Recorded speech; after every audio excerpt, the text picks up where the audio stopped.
Այսօր տեսնենք Սերմնացանի առակի մասին եւ կվերցնենք Մատթեոսի ավետարանից 13-րդ գլուխը։ Մատթեոս 13-րդ գլխից կլինի մեր սերտողությունը։ Եվ առասարակ սիրելիներ Մատթեոսի ավետարանում կամ Մատթեոս ավետարանիչ ավելի իր շեշտը դնում է թագավորության մասին խոսելով։ Տեր Հիսուս Քրիստոսին ներկայացնում է որպես թագավորի։ Եվ այստեղ մեր վերցրած տեքստի մեջ հանդիպում ենք 7 առակների, 7 առակներ, որոնք բացահայտում են երկնքի թագավորության մասին։ Խոսելով երկնքի թագավորության մասին, բայց մինչև երկնքի թագավորության մասին խոսելը Տեր Հիսուսը խոսեց Սերմնացանի առակը։ Եվ երբ որ նայում ենք Մատթեոսի ավետարան 13-րդ գլուխ արդեն 23-24 համարից փոխվում է տեքստը։ Եվ Տեր Հիսուսը երկնքի թագավորությունը նմանեցնում է որևէ բանի, եւ այսինքն մի մարդու, որ իր արտում լավ սերմ ցանեց, ծորեն ցանեց, բայց մինչ նա քնած էր, գիշերով թշնամին եկավ եւ ծորենի մեջ որոմ ցանեց։ Խոսելով երկնքի թագավորության մասին մի քանի օրինակներ է բնում եւ համեմատականներ անցկացնում, նմանեցնում, թե ինչ է երկնքի թագավորությունը, բայց միջև թագավորության մասին խոսելը Տեր Հիսուսը Սերմնացանի մասին բացատրեց, որ ինքը սերմը ցանեց, որովհետեւ Տեր Հիսուսն է լավագույն սերմնացանը եւ սերմը իր խոսքն է։ Եվ մինչ դեռ առաջին առակում չի նմանեցնում կամ չի համեմատում որևէ բանի, այսինքն Սերմնացանի մեջ, որովհետեւ երկնքի թագավորությունը դեռ չի եկել։ Կարդանք Մատթեոս 13-րդ գլուխ 18-ից 23 համարները։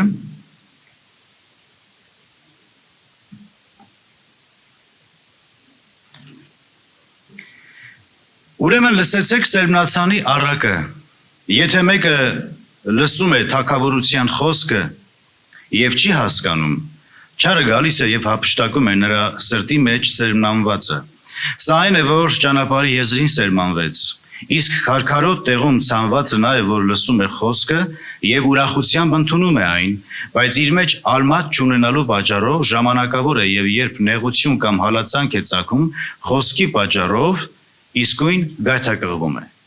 Փշերի մեջ ցանվածը նա է, որ լսում է խոսքը, բայց այս աշխարհի հոգսերն ու հարստության խաբկանքը խեղդում են խոսքը եւ նա անպտուղ է դառնում։ Իսկ լավ հողի մեջ ցանվածը նա է, որ լսում է խոսքը եւ հասկանում այն, որ պտուղ է տալիս, որը 100, որը 60, որը 30։ Թող Տերը օրհնի սուրբ խոսքը։ Եվ նախապատրաստումը երկնքի թագավորության մասին սկսվում է Սերմնացանով, սերմերով։ Այսինքն կարևոր է նկատել այստեղ հերթականությունը, որտեղ Տեր Հիսուս Քրիստոսը գեղեցիկ կերպով բացատրում է այն, մեկնաբանում է այն։ Սերմը պիտի ցանվեր, այն պետք է պտուղ տար կամ ծլարձակեր, որ թագավորությունը հասունանար։ Եվ սերմը, ինչպես արդեն գիտենք, Աստծո խոսքն է։ Տեր Հիսուսի ծնունդից մինչև հարությունը երկնքի թագավորությունը դեռ չէր եկել, բայց պատրաստվում էր գալ։ Միայն Սուրբ Հոգու գալուստով, հոգեգալստյան օրը կամ Պենտեկոստեի օրը երկնքի թագավորությունը կարծես եկավ եւ բնակվեց հավատացյալների սրտերի մեջ։ Տեր Հիսուսը եկավ որպես Սերմնացան իր սերմը ցանելու։ Ինքը Տերը եւ ցանողը եւ սերմը եւ թե հավատացողների ներսում բնակվողը թագավորը ինքն է։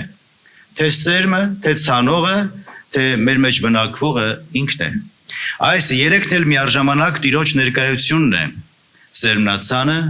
սերմը եւ իր հոգին, որ բնակվում է մեզանում։ Նա եկավ ցանելու սերմը կամ ցանելու ինքն իրեն մարդկության մեջ։ Եվ այդպես է, որովհետեւ ինքն էր խոսքը, ինքն էր բանն Աստծո, որ ցանվեց մեզ համար, ցանվեց մարդկանց մեջ։ Եվ ովքեր ընդունեցին թագավորության որդիներ դարձան։ Որպեսզի հավատացյալ մարդուն դարձնի թագավորության որդի։ Շատերի ներսում սիրելիներ այդ սերմը բարի հող գտավ, այսինքն պարարտ հող գտավ, եւ ծլեց եւ աճեց եւ շատ պտուղ բերեց, եւ հենց պտղաբերությունն է,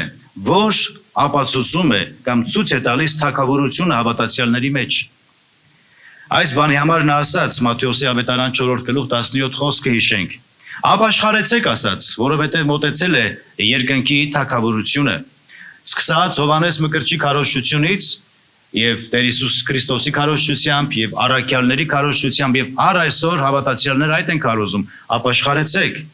եւ քանի որ մոտեցել է երկնքի թագավորությունը եւ դարձյալ Տերն ասաց, որ այն դրսից եղող երևույթով չի ձեր ներսում երևում, այլ ձեր մեջ է ասաց։ Գիտենք նաեւ որ առանց թագավորի թագավորություն չի գալիս։ Թագավորի ներկայությունն է, որ հաստատվում է թագավորությունը մեզանում, մեր մեջ, եւ նրա իշխանությամբ է, որ ներգործվում է հավատացյալների կյանքի մեջ։ Տեր Հիսուսի գալով մեր մեջ, խոսքի մարմնացում է մեր կյանքերի մեջ, թագավորությունը իր զորությամբ եւ իր իշխանությամբ հաստատվում է ամեն ճշմարիտ հավատացյալի կյանքում։ Եվ կարևոր է հասկանանք, որ թագավորությունը Քրիստոսի կյանքն է հավատացյալներից մեջ, նրա կենթանի խոսքի ներբնակության արդյունքում։ Սակայն միշտ եղել են կամ առ այսօր էլ կան հակառակորդներ, խանգարողներ, ովքեր ընդդիմանում են Աստծո խոսքի քարոզչությանը, ընդդիմանում են Աստծո խոսքի աճմանը եւ արգելք են հանդիսանում ավետարանի տարածման համար եւ փորձում են կանգնեցնել կամ պահել, արգելել, որպեսզի այդ խոսքը, այդ սերմը, որ կյանքի խոսքն է, արդյունք չտա։ Հակառակորդներ, որ հակառակվում են կենթանի խոսքին կամ փորձում են այն ծածկել, ընդդիմանալ, բայց այս կերպով նրանք ավելի են արագացնում աճման process-ը։ Հրեա առաջնորդները, քահանաները հիշենք Տեր Հիսուսին փորձեցին թաղել, քարներ դրեցին, կնքեցին գերեզմանի վրա։ Իր խաչելությունից հետո դրեցին գերեզմանատանը, քարներ վրան կնքեցին, կարծես կենթանի խոսքը փորձեցին ծածկել, արգելել, թաղել, հողի տակ դնել, բայց այն ծլեց երրորդ օրը եւ շատ արդյունք տվեց, բազմապատկվեց։ Տեր Հիսուսի խոսքերը հիշենք Հովանու ավետարան 12:24։ Ասաց միջև ծորենի հատիկը, մեկ հատիկը չընկնի հողի տակ եւ չմեռնի, այն մենակ կմնա, բայց որ մեռնի, շատ արդյունք կտա։ Եվ բոլոր դարերի մեջ, բոլոր ժամանակների մեջ հավատացյալները այդ արդյունքն են, նրա թաղման եւ հարության։ Այսինքն խոսքի բազմացումը դարձան, սերմի առատությունը դարձան, սերմը դարձավ հասկեր, հասկերը խուրձեր եւ մեծ արտերի վերածվեց։ Ուրեմն Աստծո ժողովուրդը եկեղեցին բոլոր ժամանակներում Աստծո համար այդ արտն է։ Հիշենք Պետրոս առաքյալի խոսքերը, որ ասաց վերստին ծնունդի մասին խոսելով, ասաց, որ այն ապականացու սերմից չի, այսինքն մարդկային բնականon ճանապարհով չի, այլ անապակացու սերմից Աստծո խոսքով, որն ապրում եւ մնում է հավիտյան։ Առաջին Պետրոսի գլխում ենք կարդում, առաջին գլուխ 23 համար։ Ուրեմն Տեր Հիսուսը ինքը ցանվեց մարդկության մեջ որպես կենթանի խոսք։ Եվ այս առակում Ծերմնացանի առակի մեջ 4 դասակարգի մարդկանց մասին խոսեց, 4 տեսակի սրտեր, 4 տեսակի հողակտորեր, որոնցից վերջինը բարի հող էր կամ պարարտ հող էր սերմի համար, որ պտուղ տվեց։ Ոմանք կարող են սիրելիներ Տեր Հիսուս Քրիստոսի առակների մեջ առարկություն գտնել, մեղադրել, որ իբրև շատ հասարակ, շատ պրիմիտիվ խոսքեր են սրանք։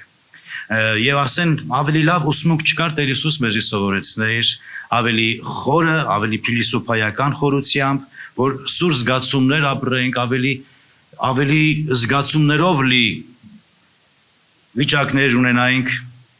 ով չի գիտակցում, որ ճամփի եզերքում սերմերը չեն աճում, կամ քարքարոտ տեղերում քարերը շատ են եւ սերմը չի աճում, բարենպաստ չի, կամ փշերը խեղդում են սերմին, եւ ով չի գիտակցում, որ պարարտ հողում սերմը ավելի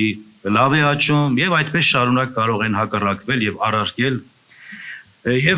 Եվ պետք է ասենք, սիրելիներ, Ծերմնացանի առակը շատ խորն է, այն պրիմիտիվ չի, միգուցե հասանելի է, բայց շատ հասարակ չի։ Հասանելի է, որպեսզի հասկանանք եւ ընդունենք։ Եվ այդ խորությունը ապրելու համար եւ հասկանալու համար մեզ հարկավոր է պարզ հավատք, պարարտ հող, աղքատ հոգի, մաքուր սիրտ, այսինքն պետք է ապրենք նախ եւ առաջ լեռան քարոզի առաջին նախադրյալները։ Մատթեոսի ավետարան 5-րդ գլխից, երբ Տերը ասաց երանի հոգով աղքատներին, որովհետեւ նրանցն է երկնքի թագավորությունը։ Երբ որ մենք աղքատանանք Աստծո համար, նա մեզ կհարստացնի իր խոսքով, իր ներկայությամբ։ Սերմը, որ ցանվեց, որտեղ ցանվեց, գրված է հողի մեջ ցանվեց։ Ցանվում է, նշանակում է մեր սրտերի մեջ է ցանվում։ Խոսքը ցանվում է մեր սրտերի մեջ։ Եվ այդ հողակտորը մեր սրտերն են։ Հողակտոր ասելով հասկանում ենք մարդկային սրտերը, մարդկային տեսակները։ Մեզ եւ մեզ ասելով հասկանում ենք հենց մեր սիրտը, սերմը ցանվում է մեր սրտերի մեջ եւ չարը գալիս է այն հափշտակում է, երբ լավ հողի մեջ չի ընկնում։ Եզեկիելի մարգարության մեջ Աստված խոսում է ժողովրդին ասելով Եզեկիելի 36-րդ գլուխ 26-27 համարներ. Ձեզի նոր հոգի առեք, ձեզի նոր սիրտ առեք, որպեսզի կարողանաք Աստծո խոսքը ընդունեք, փափուկ սիրտ եւ ոչ թե քարերեն սրտեր։ Դեն նետեցեք ձեր քարերեն սրտերը։ Մենք երկի մեջ երկեցինք, երկրորդ երկի մեջ, որ սրբե սիրտս, մաքրե սիրտս, որ քեզի հնազանդ լինի, չէ՞։ Գիտեք, սիրտը ես կասեի ավելին, ոչ թե պետք է սրբել, մաքրել, այլ պետք է փոխվի, որովհետև սուրբ գրային համարները ցույց են տալիս, որ մեր սրտերը փչացած են։ Մարդու սրտի մեջ բարի բան չի բնակվում գրված է։ Սիրտը ամենից չար եւ խաբեբայ, ով կարող է նրան հասկանալ։ Մի կողմ պետք է նետենք, նոր սիրտ ստանանք Տիրոջից։ Եվ մարգարեական խոսքը դա է ասում, նոր սիրտ ստացեք, նոր հոգի ստացեք։ Որպեսզի նոր մարդ դառնանք, որպեսզի Աստծո խոսքը ընկնի այդ սրտի մեջ, որպես պարարտ հողի եւ արդյունք տա։ Եվ մենք, երբ որ Աստծո խոսքը ընկնում է մեր սրտերի մեջ, մենք հոգեորապես աճում ենք։ Սերմը չի ընկնում մեր հոգում, այլ սրտում, որտեղ Աստծո խոսքը այդպես է ասում։ Ցանողը ցանում է մեր սրտերի մեջ։ Երբ խոսում ենք սրտի մասին, այն հասկանում ենք 3 ասպեկտներով կամ 3 բաժիններով։ Ինչ է նշանակում սիրտ։ Սիրտը դա մեր միտքն է, մեր մտածողությունը, զգացումը, կամքը։ Նախ պետք է սրտով ընդունենք, որ հոգեորապես աճենք, սիրելիներ։ Մենք երբեք չենք ասում այս մարդը սրտով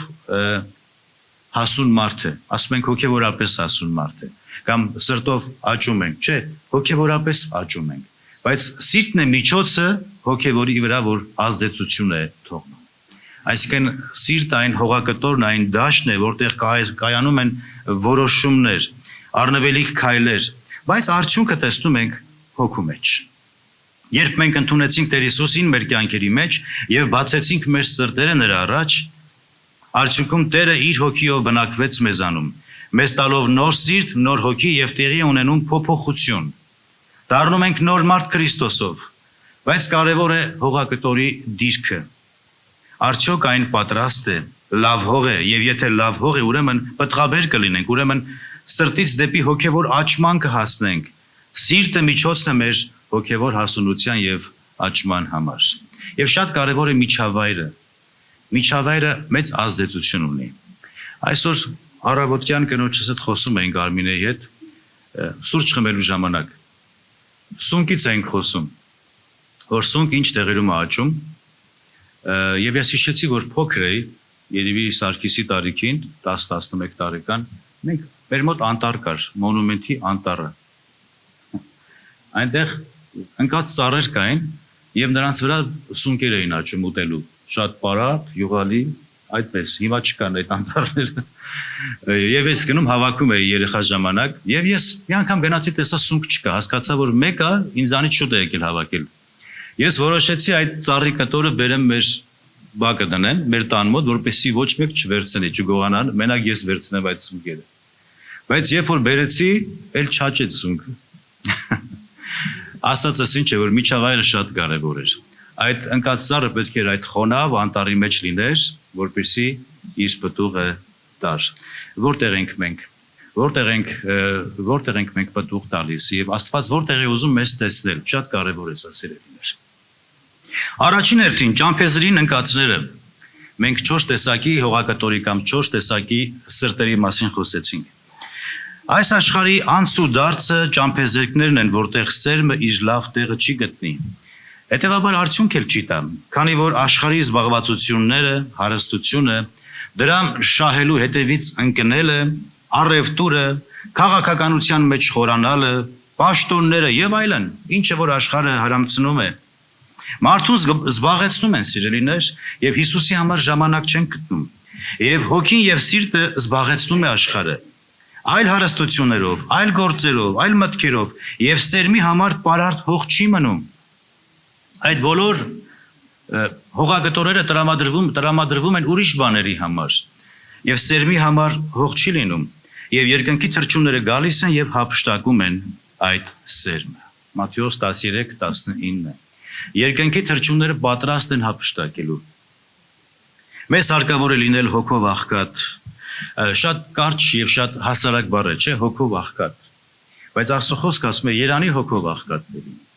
Այս կարճ եւ հասարակ բառի մեջ ճակատագրական հետևանք կա, սիրելիներ, մի ամբողջ հավիտենականություն կա։ Որտեղ երկնքի թագավորությունը հավիտենական է, որ Աստված իր որդիով մեր մեջ հաստատում է։ Ուրեմն մեզ հարկավոր է լինել հոգով աղքատ, որպեսզի կարողանանք ընդունել այդ սերմերը եւ սրտով մաքուր, որ սիրենք Աստծուն, եւ սրտով մաքուր, որպեսզի սիրենք Աստծո զավակներին։ Երկրորդ կարգավիճակը քարքարոտ վայրում ցանվեց որոշ սերմեր։ Մի քանիսը ընկան քարքարոտ վայրում գրված են։ Այստեղ հողը քիչ էր, բայց փոխարենը քարերն էին շատ։ Միջոցը պակասում էր, ինչու, որովհետև քարերը շատ էին։ Այո, լսելով խոսքը ուրախանում են մարդիկ, ընդունում են, շատ ավելի զգացական են, խանդավառությամբ ընդունում են, բայց արմատ չունենալու պատճառով շատ կարճ է տևում այդ իրենց ուրախությունը, որովհետև գայթակղվում են նեղությունների պատճառով եւ անպտուղ են մնում արդյունքում, քանի որ արմատ չունեն եւ խանգարող հանգամանքները սակավ հողն է եւ քարերի շատությունը։ Արմատները կարեւոր են։ Արմատը ամրության համար է, հաստատության համար է։ Եվ ես ձեզ ասեմ, որ բնության մեջ էլ ավելի խորը արմատներ ունեն այն ծառերը, ովքեր ենթարկվում են հաճախակի քամիների եւ փոթորիկների։ Եվ ասում է, որ լեռների վրայի ծառերը ավելի խոր արմատներ ունեն, ովքեր որ շատ են ենթարկվում քամիների, փոթորիկների, փորձություններին դիմակայելու համար, եւ նրանց արմատները էլ ավելի են խորանում, որպեսզի հաստատ կանգնեն։ Արմատները կարևոր են, արմատ ամրության եւ հաստատության համար է։ Հավատքի մեջ հաստատության համար է։ Այս հողակտորը փոքր է, քարերն էլ շատ են։ Շատ քարերը, սիրելիներ, հանցանքներն են, մեր գաղտնի մեղքերն են։ Մեր եսն է, որ այնքան ենք կերակրում, որ ընդունող հողակտորը պակասում է եւ փոխարենը քարերն են շատանում, եւ այս քարերը արգելք են հանդիսանում սերմերի աճման համար։ Դարձյալ պետք է պատասխանը գտնենք մեզանում, արդյոք երկնքի սահմանադրության կանոնները պահում ենք, ապրում ենք երկինք նայելով, Աստծո խոսքով, հոգով աղքատ ենք կամ արդյոք սրտով մաքուր ենք, որպեսզի Աստծո խոսքով հարստանանք, որպեսզի կարողանանք մաքուր սրտերով մեկս մեկ սիրենք։ Երրորդ կարգավիճակը մի քանի սերմեր գրված է ընկան փշերի մեջ ընկած սերմեր։ Աշխարհիս հոգսերը, մեր առօրյա մտահոգությունները, աշխարհի խաբուսիկ վայելքներն ու զբաղվածությունները, որ աշխարհը տրամադրում է, մեր միտքը եւ կամքը բթացնում են։ Մենք ավելի շատ կարծես ազդվում ենք աշխարհից, քան Աստծո խոսքից։ Եվ հետեւաբար բթացնում են մեր զգացմունքները, մեր զգայարանները եւ ազդում են եւ խեղդում են սերմին, որպեսզի արդյունք չտա։ Փշերը ավելի շուտ են աճում, նրանք ցավեցնելու, նեղացնելու եւ նեղելու համար են։ Եվ դրանք պետք է արմատախիլ անենք։ Մեզ հարկավոր է արմատախիլ անենք այդ փշերը։ Եվ դրա համար պետք է սերմնացանից ցանվածը ջրենք։ Ջրենք նշանակում է Աստծո խոսքով սնվենք։ Մեր հոգևոր կյանքը ապրենք Աստծո խոսքը կարդալով, սերտելով, հավաքական պաշտամունքների մասնակցելով, աղոթքի կյանքը ապրելով, որպեսզի կարողանանք աճենք եւ աճեցնող Աստված է։ Եվ Աստված աճեցնում է, երբ որ մենք Աստծո խոսքով ենք սնվում։ Եվ պտղաբեր կդարձնի անպայման Աստված, եւ երկնքի թագավորության արժանի ժառանգորդներ դա կդարձնի։ Աստծո թագավորության մեջ երկնային տեսիլքով ապրենք, սիրելիներ։ Տեր Հիսուսին նայենք մեր հավատքի առաջնորդին եւ հեղինակին եւ կատարողին։ Հիսուսին, ով թագավորն է, որ ուզում է իր թագավորությունը մեր կյանքերի մեջ հաստատել, ամրացնել։ Հռոմեացիներին Պողոս առաքյալը գրում է. «Մի կերպավորվեք այս աշխարհի կերպարանքով, այլ նորոգվեցեք ձեր մտքի նորոգությամբ, որպեսզի քննեք, թե որն է Աստծո կամքը, որը բարին է, ընդունելին եւ կատարյալն է»։ Հռոմեացիս 12:2։ Եվ մի կերպավորվեք, ասել է թե մի նմանվեք, Եվ ինչպես ենք նմանվում, երբ որ մենք ազդվում ենք աշխարհից։ Ինչից որ ազդվում ենք, ինչից որ սնվում ենք, ինչից որ կերակրվում ենք, ինչից որ ջրվում ենք, դրան էլ ենթակա ենք դառնում։ Երբ որ աշխարհից ենք ազդվում, նմանվում ենք աշխարհին։ Երբ որ Աստվածաշունչից ենք ազդվում, նմանվում ենք Հիսուսին, որովհետև Հիսուս Քրիստոսը խոսքն է կենդանի, բանն Աստծո։ Այդ խոսքը որքան որ մենք կիրառենք եւ մեր ազդեցությունը աստվածաշնչային լինի, մենք մեր հավատքի առաջնորդին կնմանվենք, Տիրոջը կնմանվենք, սիրելիներ։ Ուրեմն, քանի որ աշխարհից ենք ազդվում կամ Աստծո խոսքից, երրորդ տարբերակ չկա, կամ աշխարհից կամ Աստծո խոսքից, ուրեմն ընտրեք Աստծո խոսքը, որ կյանք է տալիս, որ հավիտենական կյանք է տալիս։ Չորրորդ հերթին լավ հողի մեջ ընկած սերմերը կամ բարի հողի մեջ ընկած սերմերը սրանք պտուղ են տալիս, որը 100 ասաստերը, որը 60, որը 30, քիչ կամ շատ պտղաբեր են, կարևորը պտուղ տալն է, սիրելիներ։ Քրիստոնեական կյանքի մեջ շատ կարևոր է պտղաբերությունը, որպեսզի Քրիստոսի թագավորությունը հաստատվի մեզանում։ Պտուղ տալն է, որով Աստված փառավորվում է, սակայն պայմանը կրկին հիշենք, հոգով աղքատ եւ սրտով մաքուր կարգավիճակը։ Հոգով աղքատացած եւ սրտով մաքուր։ Սա երկնքի թագավորության բանալին է, որով երկնքի թագավորության արժանի կդառնանք։ Որպեսզի ինքը մեծանա մեզանում, Քրիստոսը ավելանա մեր կյանքերի մեջ, դրա համար խոսքով պետք է սնվենք։ Եվ մենք պետք է փոքրանանք։ Եթե մենք ուզում ենք Քրիստոս փառավորվի, բայց մենք էլ ենք ուզում փառավորվենք, Քրիստոս այդպես չի փառավորվում։ Եթե ուզում ենք Քրիստոս մեծանա մեր կյանքի մեջ, բայց մենք էլ ենք ուզում մեծանանք, այդպես չի լինում։ Ինչպես Հովհաննես Մկրտիչը ասաց, ինքը պետք է մեծանա, ես պիտի փոքրանամ։ Այսպիսի կարգավիճակ է ուզում Աստված, սիրելիներ, եւ հոգիով աղքատացած կարգավիճակը սա է։ Ոչ թե ես, այլ Քրիստոս։ Սա է բանաձևը հոգևոր կյանքի։ Թողենք նրան, թույլ տանք նրան, որ ինքը ներգործի մեր կյանքի մեջ։ Եթե ուզում եք Աստծո համար ապրենք, եթե ուզում եք Աստծո համար գործենք կամ ծառայենք, հիմքը հանդիսանում է թույլ տալը, թույլ տվեք նրան, որ ինքը ներգործի։ Մի ընդդիմացեք, մի հակառակվեք։ Եվ ինչպես ենք մենք հակառակվում, երբ որ մենք ազդվում ենք ուրիշ աղբյուրներից, ուզում ենք ապրել մեր ձևով մեր կյանքը, մեր ձևով, տանոթ բանն է, չէ՞։ Մեր ձևով ենք ուզում ապրել մեր կյանքը։ Բայց եթե ուզում եք Աստվածահաճո կյանք ապրեք, մեր ձևը չի անցնում։ Աստծո կամքն է անցնում մեր կյանքերի մեջ։ Ոչ թե ես, այլ Քրիստոսն է անցնում մեր կյանքերի մեջ։ Ուրեմն, թույլ տանք նրան հոժարությամբ, խոնարհությամբ, աղքատանալով իր համար, որ Աստված փառավորվի մեր կյանքերի մեջ, սիրելիներ։ Վստահ եմ հասկացանք շատ հակիրճ խոսեցինք Սերմնացանի առաքի մասին, որը նորից եմ կրկնում, շատ կարճ, շատ հասանելի պատգամ կա այստեղ, բայց ամբողջ հավիտենականության վրա է ազդում, հետք է թողնում մեր ճակատագրի վրա։ Սիրելիներ, քանի որ այսօր հաղորդության պաշտամունք ունենք, հիմա պետք է մի պահ ժամանակ տրամադրենք աղոթելու համար